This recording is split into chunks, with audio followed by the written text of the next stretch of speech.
മറയേണ്ടതോർത്ത് ചന്ദ്രനക്ഷത്രാദികൾ വിതുമ്പുമ്പോൾ മാറ്റമില്ലാതെങ്ങും വിരാജിക്കും ദൈവമേ, അങ്ങയെ വാഴ്ത്തുന്നു ഞങ്ങൾ. ഉദിച്ചെങ്ങും പ്രഭതൂകും പാരിലെ സൂര്യരശ്മിയേക്കാൾ പ്രശോഭിച്ചെന്നും പ്രസാദമേകുന്ന ദൈവമേ, അങ്ങേ മഹിമാവെത്ര മനോജ്ഞം. പിതാവിൻ്റെയും പുത്രൻ്റെയും പരിശുദ്ധാത്മാവിൻ്റെയും നാമത്തിൽ ആമേൻ. ഈശോയ്ക്ക് ഏറെ പ്രിയപ്പെട്ടവരെ, ഗുഡ് ന്യൂസ് TV നിങ്ങൾക്കായി ഒരുക്കുന്ന ഈ പ്രഭാത വിരുന്നിലേക്ക് പ്രേക്ഷകരായ നിങ്ങളെ എല്ലാവരെയും സ്നേഹപൂർവ്വം സ്വാഗതം ചെയ്യുന്നു. കർത്താവ് നമുക്ക് ഒരു പ്രഭാതം കൂടി തന്നു. ഈ ദിവസത്തിലേക്ക് നമ്മളെ കൈപിടിച്ച് നടത്തുന്നു. എല്ലാം കർത്താവിന് അർപ്പിച്ച് ഈ ദിവസം ജീവിക്കുന്നവരായിത്തീരാൻ 16-ാം സങ്കീർത്തനം അങ്ങനെയാണ് പറയുക: നിൻ്റെ ഭാരങ്ങൾ നീ കർത്താവിനെ ഭരമേൽപ്പിക്കുക. നീ വിഭാവനം ചെയ്യുന്നതെല്ലാം നിൻ്റേത് മാത്രമാകാതെ ദൈവത്തെ കൂടി കൂട്ടുനിർത്തി നമ്മുടെ എല്ലാ പദ്ധതികളെയും വിഭാവനം ചെയ്യണം എന്ന സങ്കീർത്തകൻ നമ്മോട് പറയുക. അതുകൊണ്ട് ഈ ദിവസത്തെയും നമുക്ക് ചെയ്യാനുള്ള എല്ലാ കാര്യങ്ങളെയും തമ്പുരാന് സമർപ്പിച്ചുകൊണ്ട് നിൻ്റെ അനുഗ്രഹത്തിൻ്റെ കരം ഞങ്ങളുടെ മേൽ വയ്ക്കണമേ എന്ന് പ്രത്യേകമായിട്ട് പ്രാർത്ഥിക്കാം. പരിശുദ്ധ അമ്മയുടെയും സകല വിശുദ്ധരുടെയും സാന്നിധ്യവും മാധ്യസ്ഥവും നമ്മളോടൊപ്പം ഉണ്ടാകട്ടെ. അമ്മേ മാതാവ്, ഞങ്ങളിന്ന് ഈ ശുശ്രൂഷയ്ക്ക് വേണ്ടി ഞങ്ങൾ കാത്തിരിക്കുമ്പോൾ അതിനാവശ്യമായ പരിശുദ്ധാത്മ കൃപാവരങ്ങൾ ഞങ്ങൾക്കെല്ലാവർക്കും നൽകി ഈ ദിവസം അനുഗ്രഹപൂർണ്ണമാക്കാൻ ഞങ്ങൾക്ക് വേണ്ടി പ്രത്യേകമായിട്ട് പ്രാർത്ഥിക്കണമേ. ആമേൻ. സഹോദരങ്ങളെ, നമുക്കൊരു നിയോഗമായി ഈ ദിവസം തമ്പുരാന് സമർപ്പിക്കാനുള്ളത്, നമ്മുടെയൊക്കെ ജീവിതങ്ങളിൽ നമ്മൾ അനുഭവിക്കുന്ന ചില ബന്ധനങ്ങളുണ്ട്, പാപശക്തികൾ. അവയൊക്കെ ഉപേക്ഷിച്ച് സ്വതന്ത്രമായി ജീവിക്കാനുള്ള ശക്തി പരിശുദ്ധാത്മാവിലൂടെ ലഭിക്കാൻ നമുക്കെല്ലാവർക്കും പ്രാർത്ഥിക്കാം. ആരെങ്കിലും ഏതെങ്കിലും തരത്തിലുള്ള ബന്ധനങ്ങളിൽ പാപശക്തിയിൽ പെട്ടുകിടക്കുന്നവരുണ്ടെങ്കിൽ അവരുടെയൊക്കെ വിടുതലിന് വേണ്ടി നമുക്ക് ഒരു നിയോഗമായിട്ട് ഈ ശുശ്രൂഷ കർത്താവിന് പരിശുദ്ധ അമ്മ വഴി സമർപ്പിക്കാം. അമ്മയോട് നമുക്ക് പ്രാർത്ഥിക്കാം. നന്മ നിറഞ്ഞ മറിയമേ സ്വസ്തി, കർത്താവ് അങ്ങയുടെ കൂടെ സ്ത്രീകളിൽ അങ്ങ് അനുഗ്രഹിക്കപ്പെട്ടവളാകുന്നു.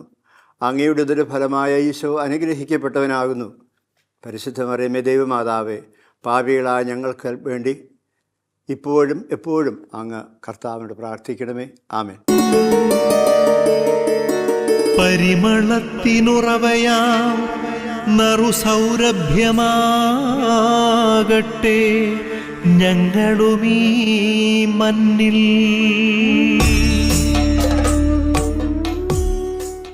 നമുക്കൊരു വചനഭാഗം നമ്മുടെ ചിന്തയുടെ അടിസ്ഥാനമായിട്ട് നമ്മളിന്ന് കണ്ടെത്തിയിരിക്കുന്നത് ഗലാത്യലേഖനത്തിലെ 5-ാമത്തെ അധ്യായം 24-ാമത്തെ വാക്യമാണ്.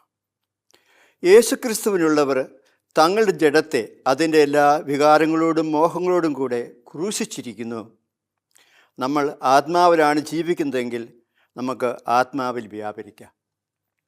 മിശിഹായ്ക്കുള്ളവർ തങ്ങളുടെ ശരീരങ്ങളെ ക്രിസ്തുവിനോടുകൂടെ ക്രൂശിക്കുക എന്ന് പറയുന്നത് ഇച്ചിരി കഠിനമായ ഒരു നിർദ്ദേശമോ ഉപദേശമായിട്ട് നമുക്ക് തോന്നാൻ സാധ്യതയുണ്ട്. ഈ കുരിശ് തറയ്ക്കുക എന്നൊക്കെ പറയുന്നത് നമ്മൾ എത്ര തവണ കേട്ടിരിക്കുന്ന കാര്യമാണ്. ഈശോയെ കുരിശ് തറച്ച് നമുക്ക് വ്യക്തമായിട്ട് അതിന് ചരിത്രത്തോടു കൂടി സുവിശേഷം നമുക്ക് പറഞ്ഞു തരുന്നുണ്ട്. അത് റോമാക്കാരുടെ ശിക്ഷാ രീതിയായിരുന്നു നമുക്കറിയാം.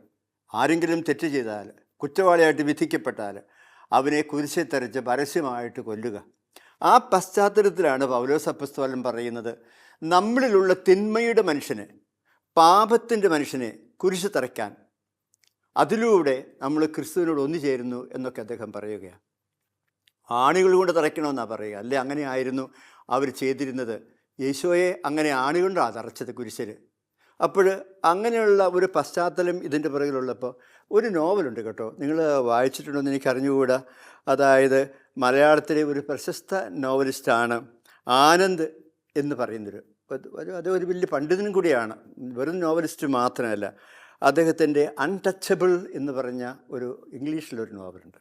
എന്ന് പറഞ്ഞാൽ അത് താഴേക്കിടയിലുള്ള ആളുകളെക്കുറിച്ച് എഴുതപ്പെട്ട ഒരു നോവലാണ്. പിന്നെ ആൾക്കൂട്ടം, ഗോവർദ്ധകൻ്റെ യാത്രകൾ, ഇങ്ങനെയുള്ള കുറേ നോവലുകളൊക്കെ എഴുതിയ മനുഷ്യനാണ്. ഇതൊക്കെ വായിക്കുമ്പോൾ അദ്ദേഹം കൊണ്ടുവരുന്ന ചില സാമൂഹിക മാനങ്ങളുള്ള ചില ആദർശങ്ങളൊക്കെ ഉണ്ട് നമുക്കറിയാം.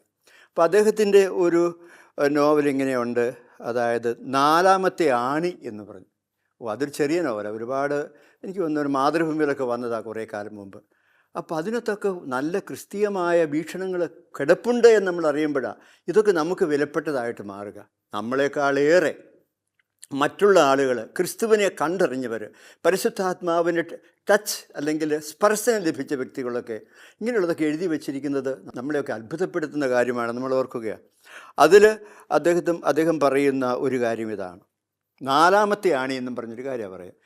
എൻ്റെ കഥ ഇങ്ങനെയാണ് കേട്ടോ പോകുന്നത്. അതായത് യേശു ക്രിസ്തുവിനെ കുരിശെ തറയ്ക്കണമെന്ന് നേരത്തെ തീരുമാനിച്ചായിരുന്നു. ഫരിസേയരും പുരോഹിത പ്രമുഖന്മാരൊക്കെ ചേർന്ന് കർത്താവിനെ കുരിശെ തറച്ചടങ്ങും. അതിനുവേണ്ടി ഉപജാപങ്ങളൊക്കെ മെനഞ്ഞു, ഹെരോദസിനോടൊക്കെ ചെന്ന് കാര്യം പറഞ്ഞു, യൂദാസിനെ ചട്ടം കെട്ടി. ഇതെല്ലാം നമുക്ക് ചരിത്രത്തിൽ നിന്ന് അറിയാവുന്ന കാര്യങ്ങളാണ്. അപ്പോൾ അതിനുവേണ്ടി ആണികൾ ഉണ്ടാക്കാൻ പട്ടാളക്കാരെ നിയോഗിച്ചു. അവരിങ്ങനെ അതിനുവേണ്ടി നമുക്ക് ചുമ്മാ ഓർക്കാം, ഒരു 80 രൂപ കൊടുത്തു 4 ആണി ഉണ്ടാക്കാൻ വേണ്ടി. കാരണം കയ്യും കാലും ഇപ്പം നമ്മൾ കാണുന്ന ക്രിസ്തു രൂപത്തിൽ 2 കാലും കൂടി ചേർത്ത് വെച്ച് തറച്ചു, അങ്ങനെയാണ് 3 ആണികളായത്. അല്ലെങ്കിൽ സെപ്പറേറ്റ് ആയിട്ട് തറയ്ക്കാനായിരുന്നു താല്പര്യം, അല്ലെങ്കിൽ അതായിരുന്നു പതിവ് നമുക്കറിയാം. അങ്ങനെയുള്ള ആണികൾ ഉണ്ടാക്കാൻ വേണ്ടി കൊല്ലപ്പണിക്കിനെ തേടി നടക്കുക ഇവർ പോകുന്ന വഴിക്ക് കിട്ടിയ കാശ് മുഴുവൻ വെള്ളമടിച്ച് ഇങ്ങനെ നടന്നിട്ട് അവരൊരു കൊല്ലപ്പണിക്കാരൻ്റെ അടുത്ത് ചെന്ന് 4 ആണിക്കുള്ള കാര്യങ്ങളൊക്കെ ഇടപാടാക്കി. കാശ് എണ്ണി നോക്കിയപ്പം ഓരോ ആണിക്ക് ഉണ്ടാക്കാനുള്ള കാശ് ഈ 80 രൂപ 20 രൂപ കുറവാണ്. പിന്നെ 3 ആണിയേ ഉണ്ടാക്കാൻ പറ്റുള്ളൂ. ഏതായാലും കൊല്ലപ്പണിക്ക് 4 ആണികൾക്കുള്ള ഇരുമ്പ് ചൂളയിലിട്ടു. അത് അടിച്ച് ഒരിക്കൽ ഉണ്ടാക്കണമല്ലോ, വലിയ ആണികളാണ് ഉണ്ടാക്കുക. അവസാനം 4 ആണിക്കുള്ള കാശ് കിട്ടാത്തത് കൊണ്ട് ഈ 3 ആണികൾ മാത്രമേ ഈ കൊല്ലപ്പണിക്കിന് ഇവർക്ക് കൊടുത്തുള്ളൂ. അവർ ഒരു തരത്തിൽ ആ 3 ആണിയും മേടിച്ചുകൊണ്ട് പോയി പറഞ്ഞു ഇത്രയേ കിട്ടിയുള്ളൂ, എന്തോ അവർ എക്സ്ക്യൂസൊക്കെ പറഞ്ഞു കാണും. അങ്ങനെയാണ് 4 ആണിക്ക് പകരം 3 ആണികൾ കൊണ്ട് കർത്താവിനെ കുരിശിൽ തറച്ചത്. പക്ഷേ കർത്താവ് കുരിശിൽ മരിച്ചു കഴിഞ്ഞപ്പോൾ ഭൂമി കുലുങ്ങി, പാറകൾ പിറന്നു, സൂര്യൻ ഇരുണ്ടു എന്നൊക്കെ നമ്മൾ വായിക്കുന്നില്ലേ. ഇതൊക്കെ സംഭവിച്ചപ്പോൾ ഒരാണി, കർത്താവിനെ തറയ്ക്കാനുള്ള ഒരാണി കിടക്കുകയാണ്. എവിടെ? ഒലയിൽ കിടക്കുക.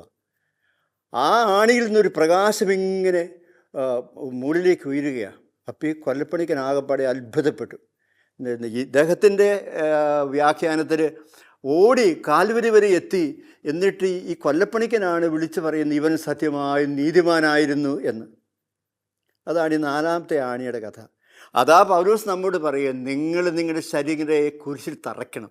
പാണിയുടെ കാര്യം അതിനകത്ത് അന്തർലീനമാണെന്ന് നമുക്കറിയാം. കുരിശിൽ തറയ്ക്കണം എന്നൊക്കെ പറയുമ്പോൾ, അപ്പോൾ ഇങ്ങനെയുള്ള ഒരു ചിന്തയെ നമ്മൾ കൊണ്ടുവരുമ്പോൾ നമുക്കറിയാം ഒരുപാട് മനുഷ്യർ ഇന്നും ഇരുട്ടിൽ അന്ധകാരത്തിൽ കിടക്കുന്നുണ്ട്. ദൈവത്തെ അറിയാത്ത, നന്മ എന്തെന്നറിയാത്ത, തിന്മയുടെ സാന്നിധ്യം സ്വന്തം വ്യക്തിത്വത്തിലുള്ളതറിയാത്ത ഒരുപാട് ആളുകൾ, തിന്മയാണ് വിവേചിച്ച് മനസ്സിലാക്കാൻ പറ്റാത്ത ആളുകളൊക്കെ കിടപ്പുണ്ട്. അങ്ങനെയുള്ളവരെ കുറിച്ച് ഓയന് പറയും, ഇളിൽ പുതഞ്ഞുപോയി തേച്ചു മിനുക്കിയാൽ ചിരിതൂകും 1000 ജീവിതങ്ങളെന്ന്.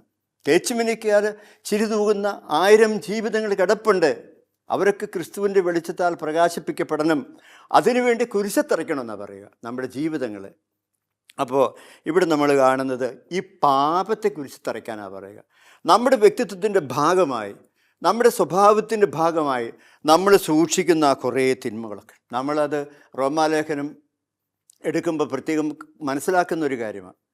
മർക്കോസിന് സുവിശേഷം 7-ാമത്തെ അധ്യായം 13 മുതലുള്ള ഭാഗങ്ങൾ നമ്മൾ വായിക്കുമ്പം അതിനകത്ത് 14 തിന്മകളെക്കുറിച്ച് പറയുന്നു. ഇതൊക്കെ നമ്മുടെ വ്യക്തിത്വത്തിൽ കിടക്കുന്നതാണ്. അതുപോലെ തന്നെ ഈ ഗലാത്യ ലേഖനം, നമ്മളിപ്പോൾ എടുത്ത ഗലാത്യ ലേഖനത്തിൽ തന്നെയാണ് 17 മുതലുള്ള വാക്യങ്ങൾ ആത്മാവിൻ്റെ പ്രേരണയനുസരിച്ച് വ്യാപരിക്കാനും പറഞ്ഞിട്ട് പറയുന്നു, ജഡമോഹങ്ങളെ ഒരിക്കലും നിങ്ങൾ തൃപ്തിപ്പെടുത്തരുത്, എന്തെന്നാൽ അത് ആത്മാവിന് എതിരാ. എന്നിട്ട് പറയുകയാണ്, വ്യഭിചാരം, അശുദ്ധി, ദുർവൃത്തി, വിഗ്രഹാരാധന, ആഭിചാരം, ശത്രുത, കലഹം, അസൂയ, കോപം, മാത്സര്യം, ഭിന്നത, വിഭാഗീയചിന്ത, വിദ്വേഷം, മദ്യപാനം, മധുരോത്സവം. നോക്കണേ, ഇതെല്ലാം നമ്മളെ അടിമകളാക്കുന്ന തിന്മയുടെ ശക്തികളാണ്. മദ്യപാനത്തെ കുരിശിത്തറയ്ക്കണം, വെറുപ്പിനെ കുരിശിത്തറയ്ക്കണം, ജഡികതയെ കുരിശിത്തറയ്ക്കണം, കോപത്തെ കുരിശിത്തറയ്ക്കണം. അങ്ങനെയാണെങ്കിൽ ഒരുപാട് തിന്മകൾ നമ്മൾ ഉണ്ടെന്ന് നമ്മൾ കണ്ടെത്തുകയാണെങ്കിൽ നമുക്ക് ഒരുപാട് ആണികൾ ആവശ്യമായി വരും ഇതിനെയൊക്കെ കുരിശിത്തറയ്ക്കാൻ. കർത്താവിൻ്റെ കുരിശോട് ചേർത്ത് ഇതെല്ലാം ചേർത്തറയ്ക്കുമ്പോഴാണ് നമ്മൾ പാപപരിഹാര ജീവിതത്തിലേക്ക് അറിയാതെ കടന്നു പോകുക. ക്രൈസ്തവ ആധ്യാത്മികതയെക്കുറിച്ച് നിങ്ങൾ പഠിക്കുകയാണെങ്കിൽ നിങ്ങൾക്കൊരു കാര്യം ഓർക്കാൻ പറ്റും. ആദിമകാലം മുതലേ താപസികമായ ജീവിതം നയിച്ചവരായിരുന്നു ക്രൈസ്തവർ. അവിടെ നമ്മൾ കുറേ ആളുകളെ നമ്മൾ കാണുന്നുണ്ട്. വനവാസിയായ പൗലോസിൻ്റെ കഥ നമുക്കറിയാം.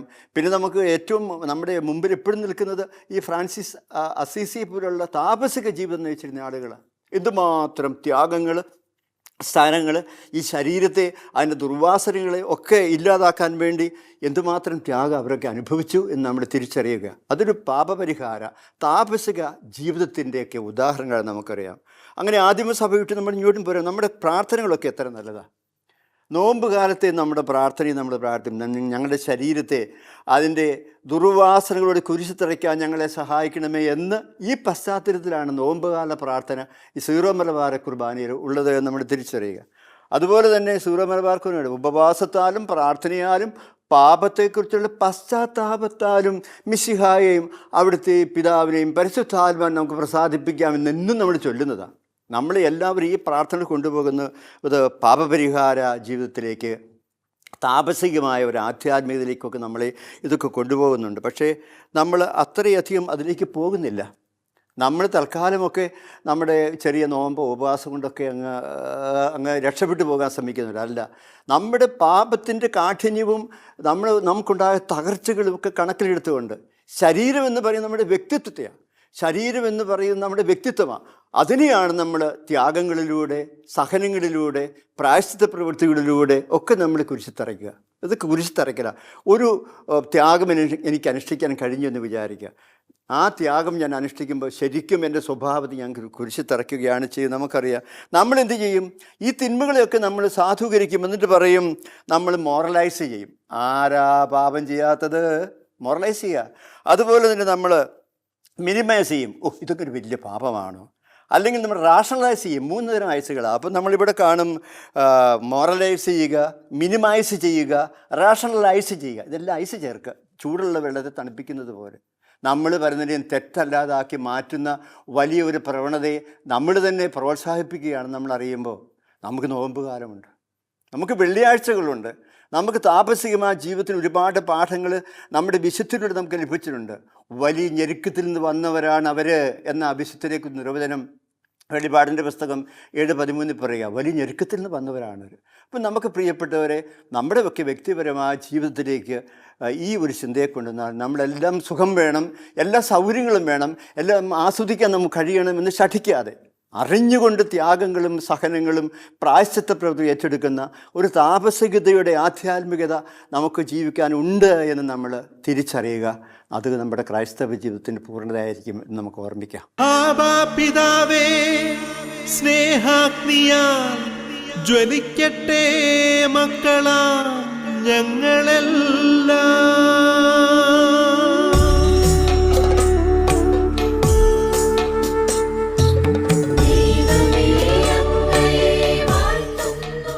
നമുക്ക് തമ്പുരാനോട് പ്രാർത്ഥിക്കാം. കണ്ണുകളൊക്കെ അടച്ച് കുരിശിൽ ക്രൂശിക്കപ്പെട്ട് കിടക്കുന്ന ആ ക്രൂശിതനായ ഈശോയെ നമുക്ക് നമ്മുടെ മനസ്സിൽ കാണാം. ഇതാ നിങ്ങളുടെ പാപങ്ങളുടെ മോചനത്തിനായി മുറിക്കപ്പെട്ട ശരീരം, ചിന്തപ്പെട്ട രക്തമെന്ന് എന്നും വിശുദ്ധ കുർബാനയിൽ വിളിച്ചു പറയപ്പെടുന്നത് കേൾക്കുന്നവരാണ് നമ്മൾ. നമ്മുടെ കഴിഞ്ഞകാല ജീവിതത്തിലെ കുറവുകളെ, തെറ്റുകളെയൊക്കെ നീതീകരിക്കാതെ, ചെറുതാക്കി കാണാതെ, അതിന് റീസൺ കണ്ടെത്താതെ പശ്ചാത്താപത്തോടെ ഏറ്റുപറയുന്നിടത്താണ് ദൈവത്തിൻ്റെ കൃപ, അനുഗ്രഹം ഇറങ്ങി വരിക എന്ന് നമ്മൾ തിരിച്ചറിയുന്നത് കൊണ്ട് മറ്റാരും അറിയാതെ നമ്മൾ ചെയ്ത രഹസ്യപാപങ്ങൾക്ക് രഹസ്യമായ പരിഹാരം ചെയ്യാൻ, പ്രായശ്ചിത്തം ചെയ്യാൻ ഒരുപാട് അനുകൂലമായ സാഹചര്യങ്ങൾ നമുക്കുണ്ട്. സഭയുടെ സപ്പോർട്ടൊക്കെ നമുക്കുണ്ട്. നമുക്ക് ഓർത്തുകൊണ്ട് തമ്പുരാനോട് ഈ ഒരു വലിയ കൃപയ്ക്ക് വേണ്ടി, പാപപരിഹാര ജീവിതത്തിൻ്റെ കൃപ ലഭിക്കാനായിട്ട് നമുക്ക് പ്രാർത്ഥിക്കാം.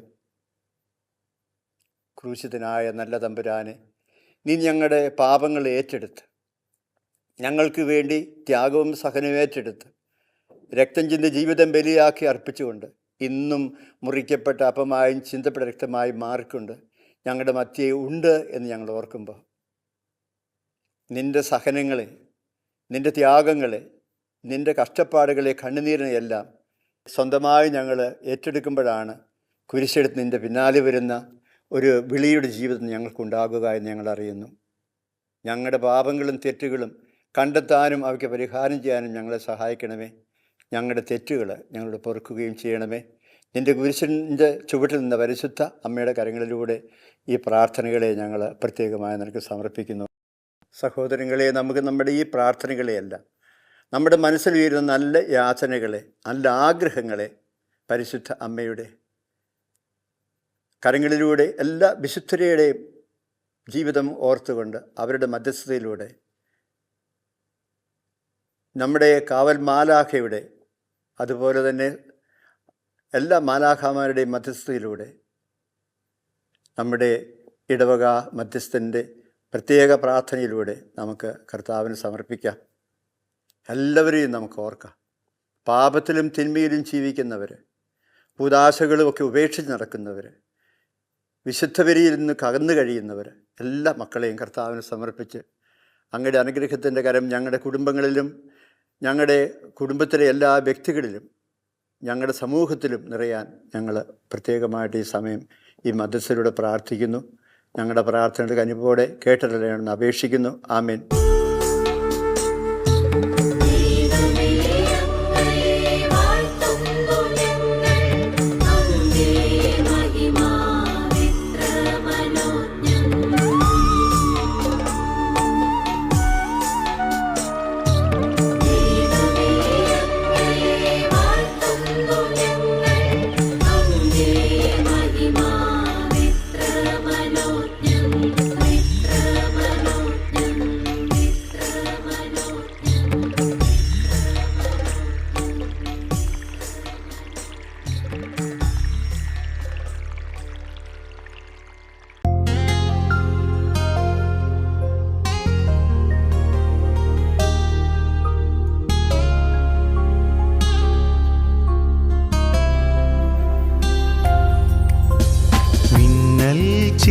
ചിറകുമായി അലയാഴികൾക്കുമേൽ പറന്നു പറന്നു പറന്നു പോയിടാ അടയാളങ്ങളായി ഇനി ലോകാതിർത്തികൾ കടന്നു കടന്നു കടന്നു പാറിടാ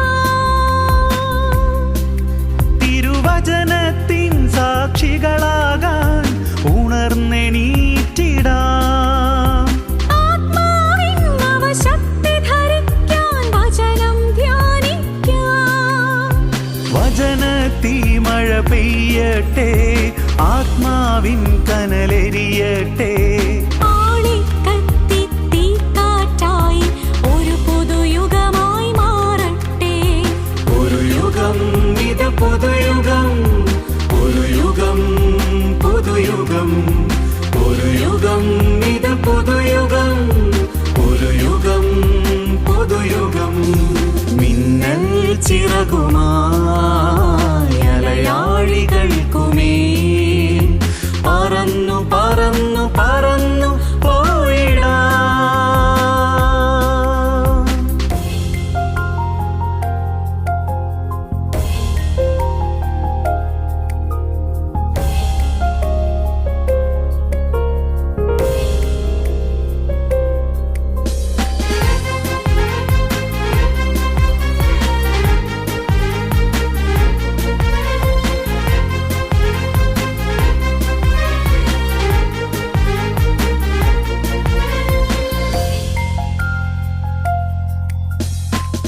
മായാലോകത്തിൻ മോഹാവേശങ്ങൾ എല്ലാം നിഷ്പ്രഭം. മായാലോകത്തിൻ മോഹാവേശങ്ങൾ എല്ലാം നിഷ്പ്രഭം. നിന്റെ സ്നേഹം അറിയുമ്പോൾ അറിയുന്നു നാഥ, എല്ലാം ഉപേക്ഷിക്കുന്നു, ഞങ്ങളെല്ലാം ഉപേക്ഷിക്കുന്നു. ഒന്നു മാത്രം അനശ്വരമായി ദൈവസ്നേഹമെന്നും ആർക്കും അനുഭവമായി. നിൻ കൂടെ പോരുന്നിതാ ഞങ്ങൾ, നിൻ കൂടെ പോരുന്നിതാ, നിൻ കൂടെ പോരുന്നിതാ ഞങ്ങൾ, നിൻ കൂടെ പോരുന്നിതാ. ഒരു യുഗം ഇത് പുതുയുഗം, ഒരു യുഗം പുതുയുഗം, ഒരു യുഗം ഇത് പുതുയുഗം, ഒരു യുഗം പുതുയുഗം.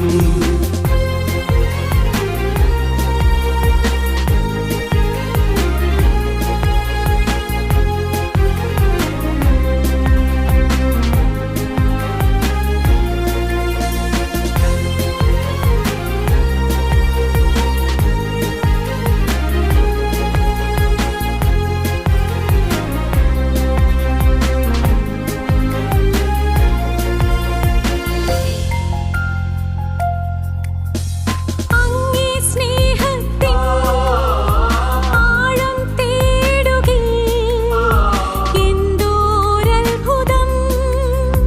അങ്ങേ സ്നേഹത്തിൻ ആഴം തേടുകേ എന്തോരത്ഭുതം. ക്രൂശുയാഗം മനതാരിൽ പകരുന്നു ജ്ഞാനം. അങ്ങേഹിതം പുൽകുന്നു ഞങ്ങൾ, അങ്ങേഹിതം പുൽകുന്നു. ദൈവസ്നേഹമെന്നുമെന്നും അനുഗ്രഹമായി സ്വർഗപാദമന്നിനായി തുറന്നതിനാൽ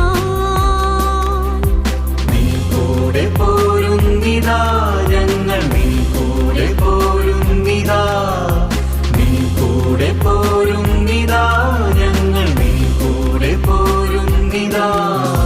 മിന്നൽ ചിറകുമായി അലയാഴികൾക്കുമേൽ പറന്നു പറന്നു പറന്നു പോയിടാം. അടയാളങ്ങളായി ഇനി ലോകാതിർത്തികൾ കടന്നു കടന്നു കടന്നു പാറിടാം. തിരുവചനത്തിൻ സാക്ഷികളാകാൻ ഉണർന്നെണീറ്റിടാം. ആത്മാവിൻ നവശക്തി ധരിക്കാൻ വചനം ധ്യാനിക്കാം. വചനത്തീ മഴ പെയ്യട്ടെ, ആത്മാവിൻ കനലെരിയട്ടെ. ആളിക്കത്തി തീക്കാറ്റായി ഒരു പുതുയുഗമായി മാറട്ടെ. ഒരു യുഗം ഇത് പുതുയുഗം, ഒരു യുഗം പുതുയുഗം, ഒരു യുഗം ഇത് പുതുയുഗം, ഒരു യുഗം പുതുയുഗം. മിന്നൽ ചിറകുമായി അലയാഴികൾക്കുമേൽ പറന്നു പറന്നു പറന്നു പോയിടാം.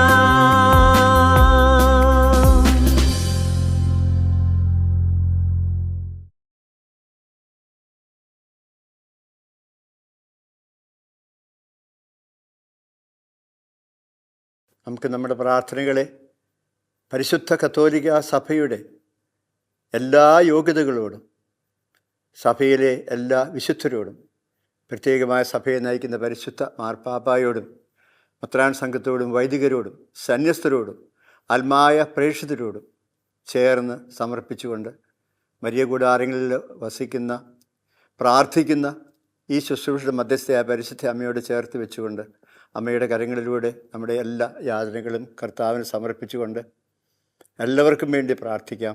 കർത്താവിൻ്റെ ആശീർവാദം സ്വീകരിക്കാം. കർത്താവായ ഈശോമിശിഹായുടെ കൃപയും പിതാവായ ദൈവത്തിൻ്റെ സ്നേഹവും പരിശുദ്ധാത്മാവിൻ്റെ നിറവും എല്ലാ അനുഗ്രഹങ്ങളും കൃപകളും നിങ്ങളോടുകൂടി ഉണ്ടായിരിക്കട്ടെ, ഇപ്പോഴും എപ്പോഴും എന്നേക്കും. ആമേൻ.